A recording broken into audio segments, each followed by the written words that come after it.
Hello. Welcome to the Simply Together show. It is the 9th of July, and what is going on out there? That is not July weather. There's clouds. We've had rain. We've had a little bit of sunshine, and it's supposed to be summer. It's ridiculous. Yeah. Absolutely ridiculous. Fleece pajamas. It's who? Fleece pajamas last night. I know. What is that? That's July. That's not right. That is not right. Anyway, cancelled this year, unfortunately. Have they put the memo out so that we know that? This is the memo. This is the memo, everybody. No, don't say that. It's cancelled. No. I know, it's quite distressful, actually, to be honest. People said they're getting their body summer ready. And some of us, we passed that. We're getting our house. We got our house summer ready. So summer better come. Summer's already been and gone. It came the other week. Oh, just letting you know that. Anyway, so we have one guest on today. So we're going to talk to her in just a moment. How are you doing, Nike? I'm very good, thank you. What can I say? Despite the weather, we have continued with our intention of getting out walking in the morning. Unfortunately, we don't commit to times. We just kind of get up and we go, depending on the time that we've got before we have to go for work. And yeah, so it has had a really positive effect on me. People tell you things, and you believe things. Yeah. But when you experience it, it's a whole different ball game altogether. Really? Yeah. Good. I think so. So yes, we're very happy, thank you. I just thought I would share that little bit with you. And also we're excited to be back on the show. I feel like I've not been on for months, for weeks. I know. It does feel like that, but I think it's actually only the week before last we were on. No, I don't know. Yeah, I wasn't on that week. I think it was you and Dee. Yes. Yeah. Yes. So we have got the lovely Veronica EBanks on our show today. Hey, Veronica. Hello. Hi, Nike. Hi, Cecile. How you doing? Are you okay? I'm well, thank you. As a woman, just getting on with what you do. Multitasking here and there. Okay. So as a woman, that kind of implies you're doing things that are specific to women? I suppose let me put it this way. As a wife, then. No, you're just going to make it even worse. You're going to supporting, as I suppose, as expected, and doing certain things that I suppose a spouse would do to support a spouse. Okay. That's really interesting, because I did not hear it that way at all. I just heard woman, female, multitasking. She's getting on with what needs to be done. Okay. Unhear that then. Unhear that and go with the second version. I was happy with both versions. Because it's a strength. Yes. Whereas maybe it's because of the conversation we had before we started. In my head, I'm thinking, right, so a woman, wife, what's she trying to say? That there's specific things that you do as a woman and a wife. Whereas Nike seeing that in a different way. Yeah, I just literally saw it as somebody who's got all these things to do, and she's doing as many of them as she can at the same time. That's it. Yeah. Okay. You stay. It's midday, ladies, and I feel as if I've done a day's work already. Oh, bless you. Right? Paperwork, encouragement. Oh, I've got to send that. Got to you do, and then take care of me. I've hoovered. I always air the bed in the morning, and then make the bed. Air the bed. When you get up, they say not to make it straight away. Let it air, because you've got all that moisture. You've got you need to just break back all your covers and just leave your bed open. For how long? I think it's personal choice. Let the bed air. Have you heard that phrase? Let the bed. You let the bed air. And then you make it. I just made it just before coming on here. My bad. Oh my gosh. I make mine within about 10 minutes of getting out of the bed. A lot of people do, but I suppose it just depends on you as an individual. But this, but the saying, your bed air, because in the night you've probably had you've sweated, so there's moisture in the bed, so you need to kind of let it air out. Okay. And then make the bed. I know that, and it's also good for getting rid of dust mites if you kind of operate that kind of. I know. We don't want to talk about it. But okay, all right. Airing the bed is amazing. It's just literally, this is not even part of the show. If anybody's listening and watching us, this actually isn't even part of the show. But now I need to rethink my bed, because I have always I get up, maybe go to the bathroom, come back, make the bed. And then I used to go out of the house to go to work. Yeah. Whereas now I'm working in the house, so I could leave it to air a little bit longer. Yeah. And then make the bed. Yeah. Okay. Of course. And no one's marking you. No one's giving you marks out of 10. There's no Nobel Prize for airing a bed. So, right. So your bed's your bed. Break it back when you come back from work. If you've got to dash out in the morning, leave it. When you come back, make it up. Oh no, you can't go out and leave the bed unmade. Okay. But anyway, that's me. Anyway. So hello, Veronica EBanks. How are you? Oh, I'm well. Thank you. Yes, just wondering where the sun's gone, but I'm good. It's gone away. Nike's already told us holidays, summer's cancelled. So, you are a lady of many talents. So, just tell us a little bit about the things that you do, and then we'll go into it a little bit deeper. Okay, so what I do now, so I have a small business. I call it a micro business. I'm an artisan cream maker. So I make skincare. I have a range of creams that I make. It's one recipe, but with 4 variants.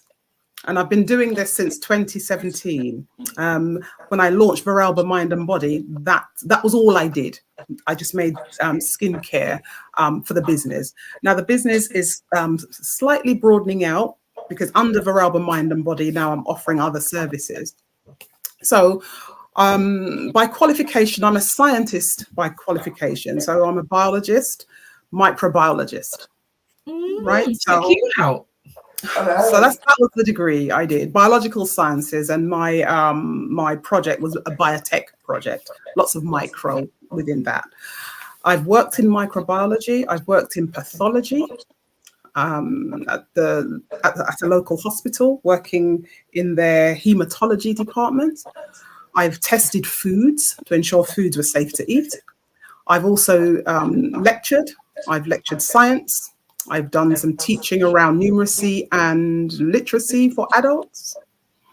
And what else do I do? Well, currently I'm focusing on, or putting a lot of energy into my art, my creative side, because my creative side actually helps me deal with the, how can I put it, the more academic side of things. Okay. So my artistic side, whether it be writing poetry, reciting poetry, performing poetry, reading stories in character, whether being on stage, playing roles in theatre plays with JB's tragedy and comedy theatre troupe, which I'm a part. I'm also a part of Soul Food Poetry and a patron of Soul Food Poetry Knock Knock, based out of Bedfordshire. I do some other bits too, but I think I'll stop there. One of the things that you've possibly forgotten, maybe, because you also do safeguarding, or you used to do safeguarding. Yes, I was a trainer. Did you say you were an author as well? Yes, I am an author and a writer. I've written articles for a couple of magazines. I've been an instigator. Yes, that is my own pen book, The Hysterectomy Chronicle, which I have here. Thank you, Cecile. You got your copy. But also the instigator of Life in a Lockdown. Deez Bailey's Life in a Lockdown. Wonderful collection of beautiful and lovely, inspiring stories around lockdown. We've never been in lockdown before, and this is a historical document, ladies. viewers, listeners, this is an historical book. Never had a lockdown before. So if you want to know how people coped in lockdown, particularly a group of mainly women, have a read. All right. And there's also a second book, Life Out of Lockdown. Check it out. Hold on. That's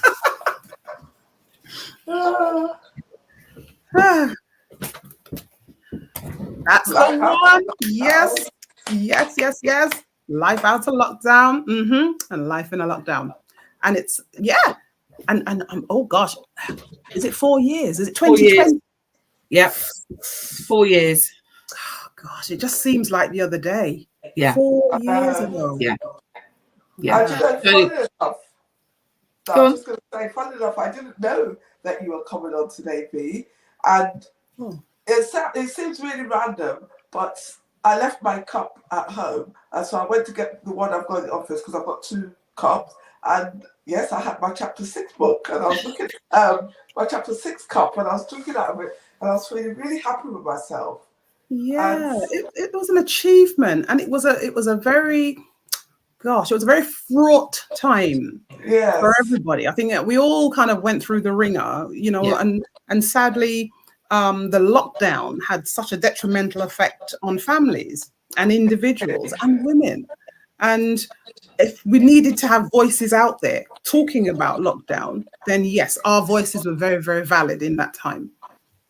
So I was glad to be part of it. And who, that's 4 years ago since all of that started. March. Yes, look, and we're ready for the 3rd book. Wow. Putting that out there. There's going to be a 3rd book. Go ladies. Ladies. There's lots of things that you are doing. Are you moving more towards your creative side then? At the top, for the time being, I'm kind of trying to find that balance. I don't want to be maybe driving around the country delivering safeguarding training anymore, which I have done in the past. One day I could be in Shrewsbury. One day I could be in Fareham, which is down near Portsmouth, or another day I could be down in Hampshire or somewhere, training foster care groups or PRU staff or I suppose anyone who really wanted safeguarding training when they wanted it in their time scale. And I've decided now I'm not a spring chicken anymore. I don't really want to be doing 2-hour drives and driving up and down the country delivering safeguarding training. And I think with lockdown, it helped a lot of us reflect on what we really wanted, because it just seemed like death was so much closer. It seemed as if death could take anybody, because we lost friends and family. We lost people. And that hasn't stopped, by the way. I acknowledge that. But it kind of made a lot of us sit up and reflect on what is it we want from life. What legacy do we want to leave? What are the things that we no longer want to do? And equally, what are the things we want? And I decided I would scale back on training. Okay. I'm not saying I would never deliver safeguarding training again, because I kind of try and keep on top of it, and legislation and so on and so on. But I'm doing less of that now and focusing more. To be honest, I think I call myself a gigging entrepreneur. So I know it sounds a bit odd. No, it sounds good. But what that means is I can do a little bit of the things that make my heart sing. Yes. And hopefully get paid. Yeah. And hopefully get paid. So far, I haven't been paid for a lot. but helping individuals. So someone may say, I want to write a book. I don't really know where to start. Or I'd like to start a blog. Yeah. Or I'd like to write an article for a magazine. How do I go about that? Now, I can talk about the things I've done. Mm-hmm. And I can say, well, this is how I've done it. And all the research shows that, and so on. So, for instance, there's a lovely gentleman called John Cheetham. an international entertainer, used to sing with a group called the Fantastics. In fact, he's sung with, I think, 4 or 5 groups in the past, going way back, the Velours, the Troubadours, the Fantastics, the Magic Platters. He wanted to relaunch his autobiography that he had written in 2018. And I met him in a studio. And one thing led to another in terms of, I went out, got water for people because it just looked like the people in the studio were just sweltering under the heat. And I went out, got waters, and we got talking. And it transpired he was looking for someone to help him relaunch his autobiography. And so I helped him. So I became his kind of like book manager person. I don't know if you can see that very well. Oh, yes. Yeah. Keeping doo-wop alive. Okay. So that was somebody that I supported. I've had other people approach me since to help them with their books and their writing. And I love it. I love it because books, how can I describe books? Books to me were my saving grace. I had a rough childhood, a not so nice childhood, lots of ACEs or adverse childhood experiences. And my salve, my balm, was books. Right. The things that helped me cope and get through some dark days was books. And particularly books involving a young detective called Nancy Drew. Oh. So Nancy Drew, she was the person I wanted to be like. So when Nancy Drew was in the book, trying to hunt down whatever or decipher what was going on, I was the extra person there with her. So Nancy Drew had an assistant she didn't even know. Right? That's why she was so good. Wow. And it just seemed like Nancy Drew had all the fun. Nancy Drew had all this freedom to go and solve mysteries and, overturn baddies. And then she had a boyfriend called Ned. And I'm thinking, wow, so one day I'm going to have a boyfriend. His name ain't going to be Ned, but I'm going to have a boyfriend. So it just helped me kind of put life into perspective. To realize actually there's a life outside of what's going on here with me. Yeah. So yeah. Love books. So books are really important to you then. So yes. Tell us then a bit about the Hysterectomy Chronicle. Right. So, oh gosh, I lose count now. However, over a decade, it's easier for me to say over a decade ago, which mind you is even further than that. So maybe 12 years ago or even beyond that, I actually had a hysterectomy myself. I started to take ill or notice signs of ill health with heavy bleeding, menstrual bleeding, heavy menstrual bleeding, but I thought that was normal. Yeah. My stomach was bloating.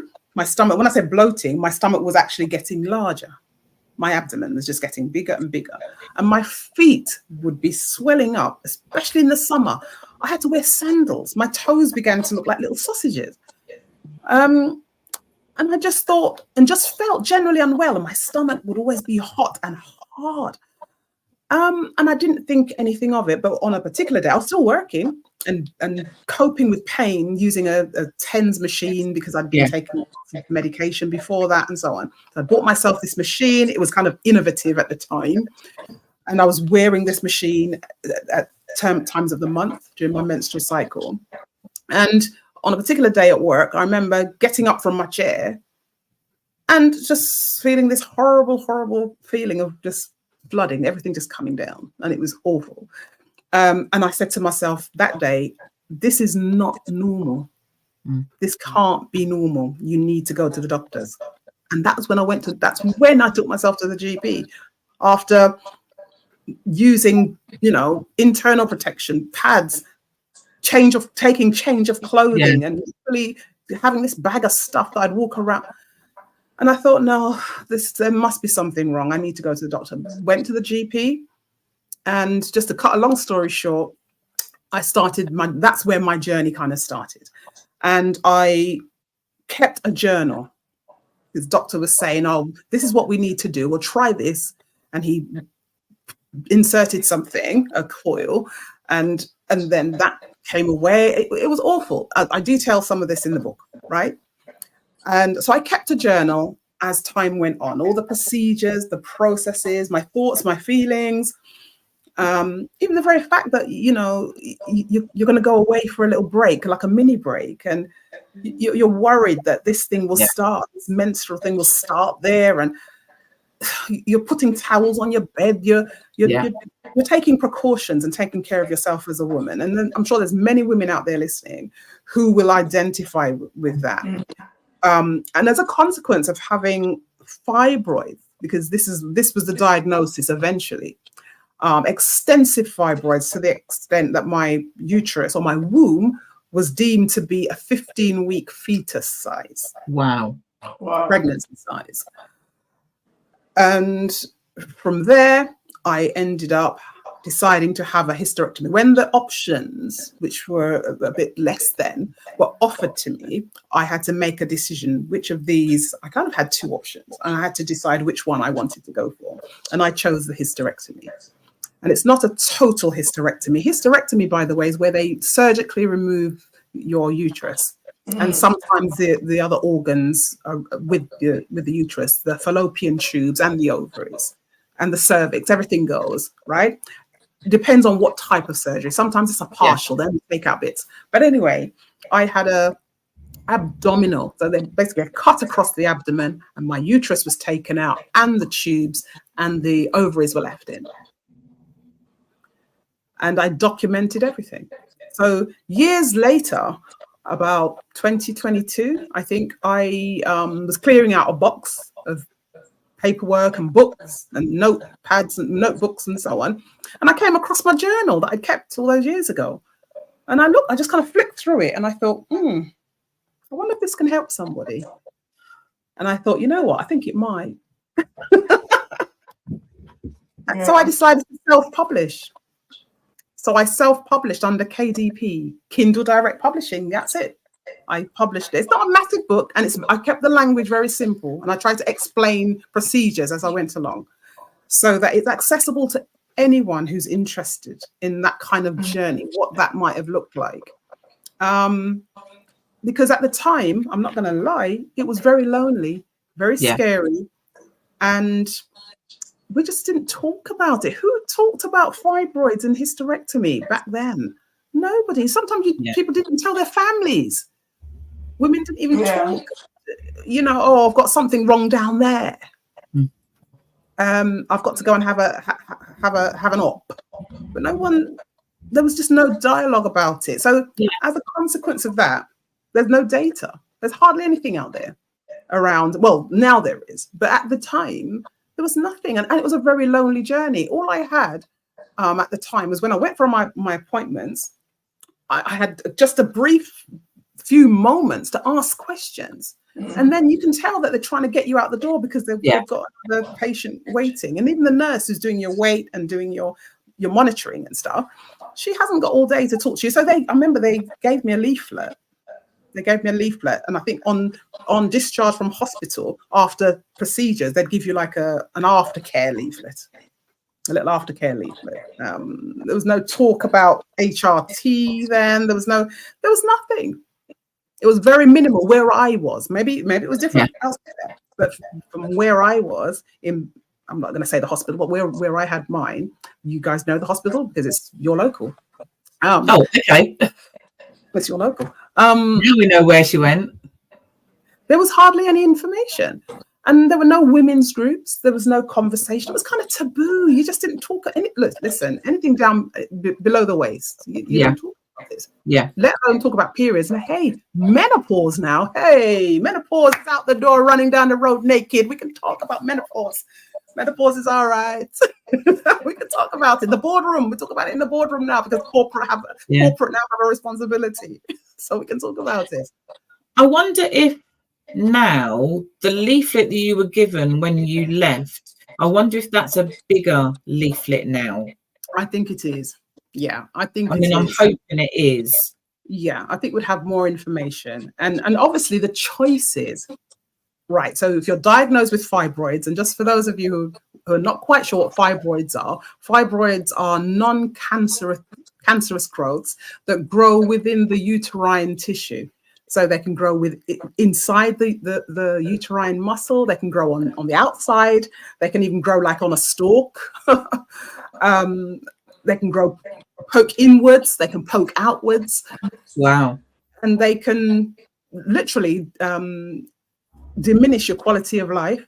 They can affect your fertility, your sex life, your well-being, and your mental health. Mm-hmm. So the options now for fibroids, women can choose to have them cut out, depending on how they present, what the medics deem is sensible and safe for them. And that's a conversation that individual women will have with their GP, their consultant, whoever. And just to point out that on average, the NHS carry out roughly, it's an approximation, about 40,000 hysterectomies a year. Wow. All right. And those figures were from 2019, 2020. Wow. And 84% of women that look like myself and you ladies, 84%, that is as high as it goes now, are likely to develop fibroids in our life course. 84%. Yeah. American studies have now come out with or showing 84% of Afro-Carib. I don't really like to use certain terms, but women that look like yourselves and me. Yeah. Right. Not that it doesn't affect any other women. It does, but we have the highest incidence of it. It's very interesting. Do we know why? There are various theories. There are theories around obesity, theories around chemical toxins. Yeah, when I say chemical toxins, toxins that are found in maybe hair products, maybe. Are you talking about like parabens and things like that? Chemicals within maybe hair straightening products. Yeah. I can't name them now. I don't have Okay. my notes, but there are some legal some lawsuits that are kind of underway now in the state against hair straightening product manufacturers. So there's a theory around vitamin D. What, lack of or too much? Lack of vitamin D. There's a theory around the lack of vitamin D. There's some people would say there may be a genetic link to the mother. So there are still theories. There's a new one lately. Someone just messaged me just recently, but I need to go back to the message to see what. Because when people find things now, people will ping me and say, "Oh, V, look, we found this." And I read through and I see what's what and see where it's coming from. But the bottom line is, I don't think we have enough research. Yeah. And there's not enough of us talking about it amongst ourselves to highlight, I suppose, or to identify whether we've got any disparities going on. Because someone said to me that there are women who look like us, younger women, who the first option that they're offered is a hysterectomy, as opposed to a myomectomy. Myomectomy is where the fibroids are literally cut out from the womb, preserving the womb so that there is a potential of a pregnancy. But it's been shared that a lot of young women, fertile women, are being offered hysterectomy as a first port of call, as a first resort, as opposed to the last resort. Yeah. So there are issues, but we need to talk. There's some controversy there, isn't there? Exactly. Yeah. So we need more research, and we need joined up research. So we need more research. We need more safe spaces to talk and to gather the data, because that's part of what I'm doing. I'm kind of part of what I'm doing now and developing is to gather data, anecdotal and not necessarily quantitative, data. I'm not saying I don't want quantitative data, but both is equally good. Yeah. Qualitative data is things that you can't really measure with a measurement, right? But quantitative data you can measure by percentage, by ratios, and so on and so on. But yeah, So, we need more joined up research as well. So from the book, You've then done a conference, two conferences. Yes, 2 conferences now and 1 webinar, 1 online webinar last year. Yes. So last year we had the conference and a webinar. This was the end of the year. It was just put in me. People were saying, they came to the launch of the book and they're saying, well, what next? What are you going to do next? Or basically people were saying, well, where do we go with this now? And that was when I decided, right, we need to maybe create something where people can come together, everyone who's interested, everyone who you may not have been affected by fibroids and hysterectomy and so on. You may just be curious. You may want to know. You may want to offer support. I thought, okay, let's do a conference.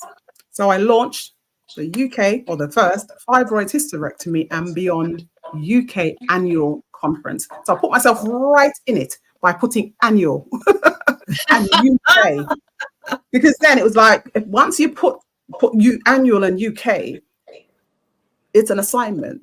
Yeah. You're on it, and I'm on it. And I was passionate because I'm thinking, well, imagine there are women out there who are facing some of the ill health, and remember, some of this stuff can affect your mental health, your working life, your social life. Yeah. Going through some of this stuff on their own. There are women who are going in for surgery and they don't have a family or someone, a close family member or friend to come and assist them just to get home and to get settled, because especially if you've had a big cut. I'm not saying if you have the less invasive keyhole surgery, then they call it, right, that you're not going to be affected as well. But yes, you are. But women who have some kind of surgery, some kind of invasive procedure, you need help. You need help even getting to the bathroom, right? Getting upstairs, because you get home from having a big cut. They're not keeping you in hospital now 10 days. No. And some women are having the procedure and going home the same day. Yeah, especially if it's keyhole and they haven't had any a massive cut. Yeah. You're not staying in hospital for days recovering, drinking soup and clear soup and having trifle. You know, is that what you're calling it? Clear soup? There's other words for that. Definitely is.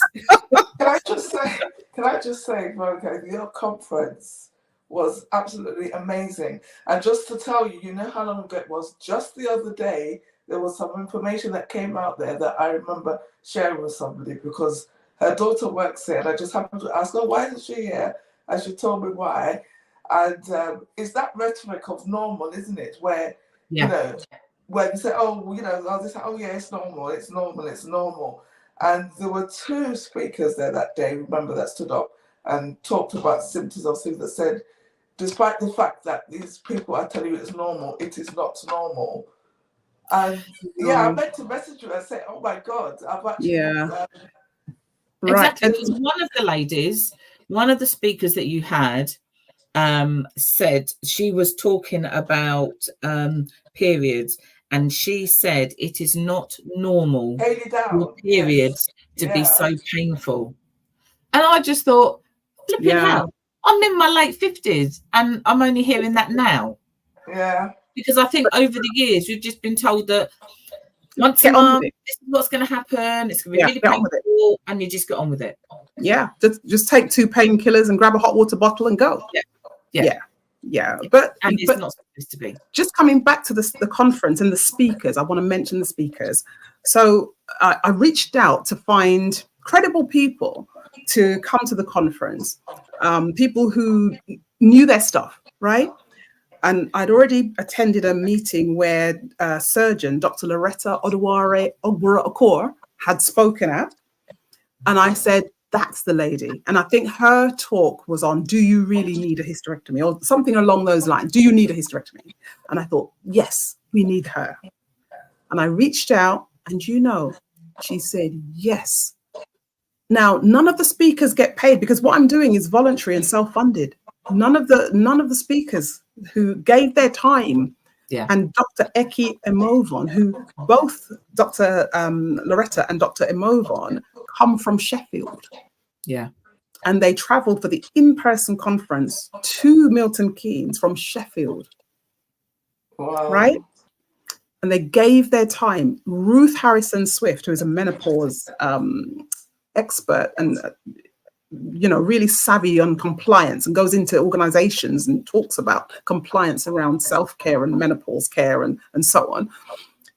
I met her at networking. Now that's another story, networking, because people who know me know that I have a degree of anxiety, social anxiety. So I'm not always out there. I met Hayley at networking, and this is the networking that I made myself go to. I had to talk myself. I had to give myself stern talking juice to go to, and I met those two lovely ladies and got talking, and the rest is history. So the first conference last April, I believe, 2023, and then the online conference in September. Yeah. This year, we're doing the same again. We're going to have an online webinar / conference in September. It's a short version, 29th. Thank you, Shelley, for putting that on the screen.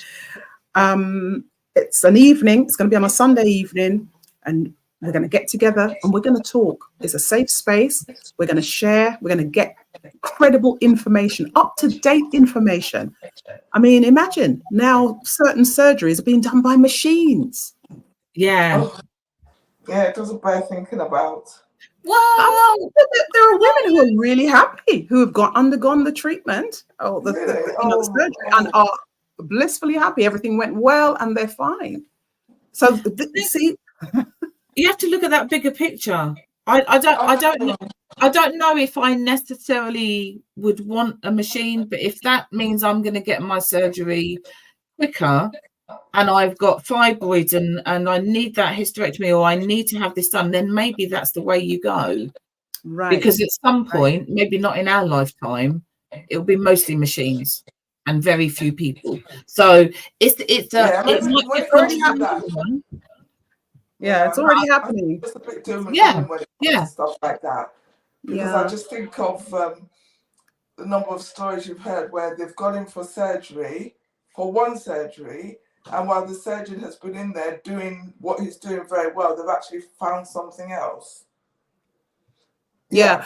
But remember, there are people, there's still eyes, human eyes on what's going on. So it's not just you and the machine. It's not just you and the machine in there. There's other people in there. Someone's controlling it. Someone's managing it. It's being managed. Virtual, what would you call it? Or not augmented, whatever. But it's there. That's what I'm saying. Yeah. Time is moving. Options are increasing.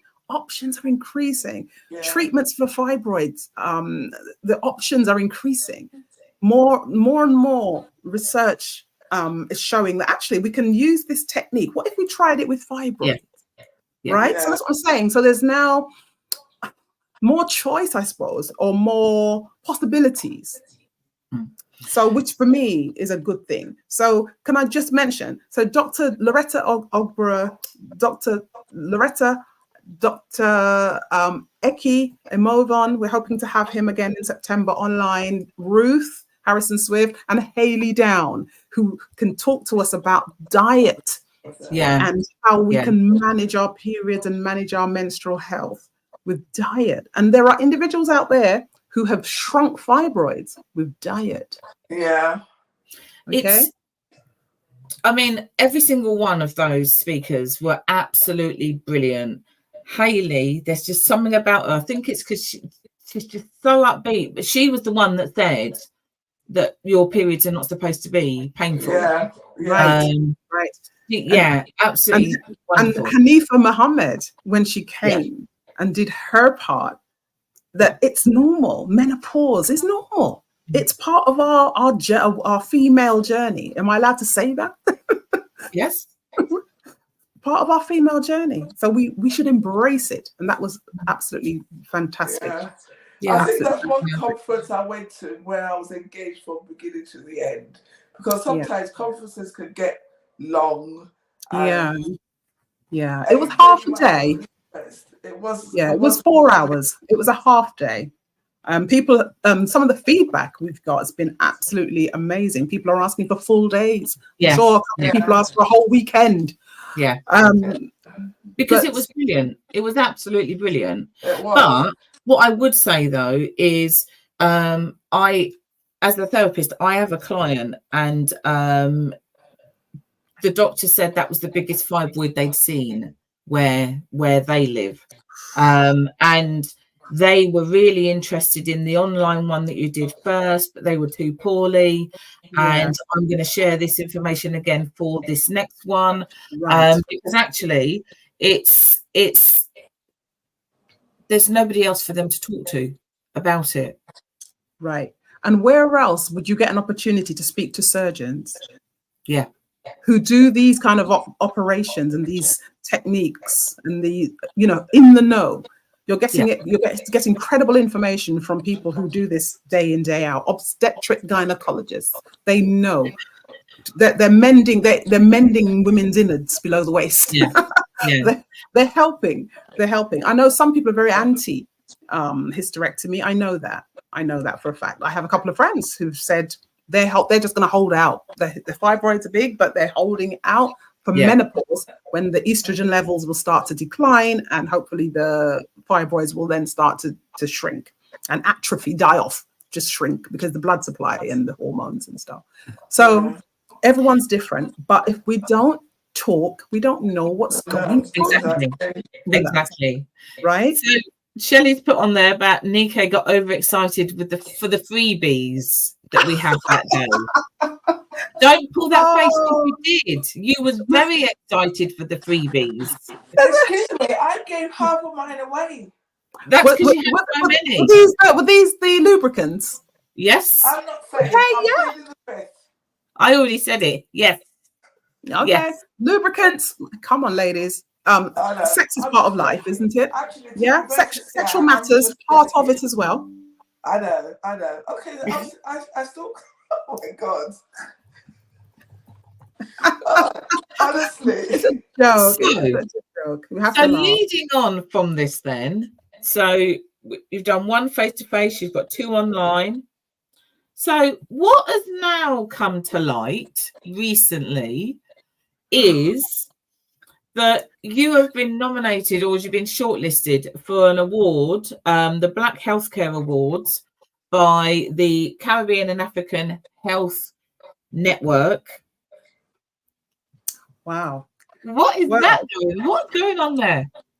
Well, I'm going to big up Dr. Loretta for this one, because Dr. Loretta contacted me one evening to say, Mama V, she called me Mama V. Mama V, I have nominated you for an award.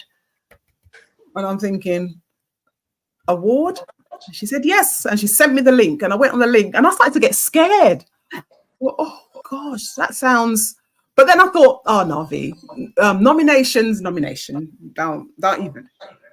And then the next thing, I get an email saying I've been shortlisted. I was like, oh my God. So that means they sifted through everything, all the nominations, and picked me out. I'm like, no, I'm really scared. But I'm honored. I'm not going to lie. I'm really chuffed. Looking forward to the 27th. The event, the awards evening, will be in Westminster. Oh my gosh. It's in a hotel in Westminster on the 27th. It's an awards evening where everybody will be celebrated in different categories. So I think I've been nominated for the category of professional health support, something. Professional health support. So I know. I'm like, and then you think, oh, so it's an awards evening. So obviously in my head now, I'm thinking awards evening. You can't just pull on a little skirt and little trousers and a little blouse, can you? No, you need to go and get a new dress. So I need to so I need to sort get myself a new dress, and you need to look like you do anyway when you go places. Exactly. When it's not, when have you ever just gone out in just a skirt and a blouse? You know, you always look the biz. I have to turn up. You need to get yourself something really snazzy. But you are on the shortlist because you deserve to be there. The amount of stuff that you've done, which has come from your journal, which has then come into a book, which has then come into conferences, you know, what you deserve to be there. Oh, thank you. You do. And you deserve to win it. Can we is it just there? I was just going to say, how is there just their votes, or can other people vote? I'm not sure how it's. I think it's the panel. I think there's a panel. Okay. I've gone onto the site and looked through. There's sponsors and there's a panel. So it'll be down to them. It'll be down to the panel. But you know what, guys? I'm so excited just to be going along. And if I can get to meet Dame Floella Benjamin, I'll be. Oh my gosh! Oh, I met her. I have. Oh my gosh! I love her. I absolutely love her. So I hope I get to meet her on the night. You will do. Sure you will do. I hope so. You And will, speak because she's that type of person. She's not going to sit there in the corner and say, "Oh, I'm." Yeah. I hope I get to see. Right, and then you need to take a picture. You need to get a picture. Yeah. Yes. Yeah. So I've got a couple of people going along to support me. Obviously, hubby's going along to support me. He will be my James Bond. He will be James. Well, not even James Bond. He's going to be who can my husband be? Himself. He can be himself. It's a black tie thing. So yeah. So you definitely need to go and get a new dress. It's a black tie thing. So it's and I clarified with them. I thought, okay, let me just clarify. I said, because it says black tie, not that I didn't know, but I'm just double checking. Belt and braces. I said, is it long dress? Yes. The lady said, yes. Yes. Yes, it is. Yes. Oh yeah. So and then obviously, you know how we are. The shoes, the handbag. Yes. Oh, it's going to be fantastic. It's going to be absolutely fantastic. And like I said, and I've said it, you deserve to be there because of all the stuff that you've been putting into these conferences and everything else. You deserve to be there, and you deserve to win. Oh, thank you. And can I also, because I don't think the conference, my very first conference and very first online conference would have been anywhere near as good without Dee Bailey, who was the moderator and facilitator. So I have to big up Dee Bailey, man. Big up my D. Big up D. And all the support that she's given me over the years. And, it's been, absolutely amazing. And who else? I don't want to miss out anybody. Who else has been instrumental? Hubby, playing the music. He DJ'd. My son did some photography for the last one, my eldest son, Lewis. My brother-in-law came along this time to support me, and he's now joined the team. So as our media marketing consultant. So it's looking good, looking really good. And people, I don't want to miss out, I don't want to leave off anyone. It's just been absolutely amazing. Friends of the Caribbean. How can I not mention Friends of the Caribbean? The ladies, Joe, Maureen, Sonia, Sharon, these fantastic ladies who've just volunteered their time to make the event what it is, showing people to the correct, into the room, to the hotel, helping out at the refreshments station and just answering queries, signing people in. And Friends of the Caribbean, headed up by Wayne McIntosh, MBE. Thank you. And that's the point, though, isn't it? Because I think in anything that you do or say, even when you're doing your poetry and stuff like that, you talk about those around you and those that are there to support you. So it's something that is part of you. They come with you. Yeah, definitely. It's life. This is it. This Yeah. is it. If you can't acknowledge your life, the good and the bad, because I don't dwell on the negative side of things, because here I am. I've survived stuff. Yeah, I've survived stuff, and I'm in a position to help and offer a lending hand, a help, to be of service to someone else, to other people. That is fantastic. And doing the things I love. Yeah, like sip and paint, for instance. So, before we've literally got to go in just a minute. So, yes. Oh, wow. Excellent. You needed to have been there, people. Excellent. We can't go into details unless somebody wants to go into details. We can't go into too many details, but this is what we painted. Fantastic. I've got mine up. Mine is on the wall. The fallout from this was hilarious. It was hilarious. It was good. It was really good. That's what I'm saying. It was good. What happens in Barbados stays in Barbados. Yeah. What happened? Yeah, exactly. To a degree.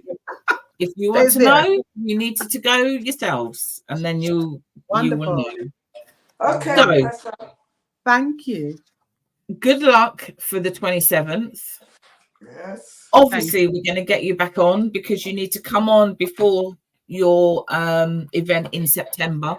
Yeah. And we will get you back on to talk about that. And obviously, we need to know. No, we need you to tell us that you won. Oh, I don't know. Okay, because that's what we're going to be. We're going to be out there. You need to win this. We are rooting for you. Thank you. All prayers, all well wishes, welcome. Yeah. And the ones who want to hate, that's fine too. That's good. That's just impetus to go forward even more. Yes. But that's the way sometimes people need to actually be, because there's people that are there to support you, and then there's those haters as well. And it's only over the last few years of me doing things like this that I realised that there are haters out there. Yeah. Good luck to you, mate. Thank you. So good luck for the 27th. We will get you back on again before September, ready for your next conference. It's been wonderful having you on here today. Look at it. Seriously. I've got books as well. I've got books. Look. What you got, Nikki? My books are not here, but I've got loads of books. And I've got all the books that you're holding up, Cecile. You got all of these. Nice. And more. And more. Lovely. Lovely. Shelley, have we got anything to share? Oh, this week. Community Zoom on Thursday. So starts at 7. Go on to the Facebook page and register. And then it just gives you the link, reminds you of the time. And just come and you just bring yourself. And if you want to say something, you say something. If you don't, you don't. But there's always information there, and it's just a really safe space for people to talk. That's what we're there for. So that's on Thursday, 11th of July. Starts at 7. Yes, we are celebrating 4 years of life in a lockdown. We are celebrating. So hopefully see you all on Thursday. I'll be there just after 8. Say it again? I said I'll be there just after 8. Make sure you are, Mrs. Make sure you are. We will be back again next week at 12 noon as usual. And good luck. Good luck. All the best. All the best for me. I'm really rooting and I'm so excited. Thank you. Take care, lady. Thanks. Goodbye, everybody. See you all.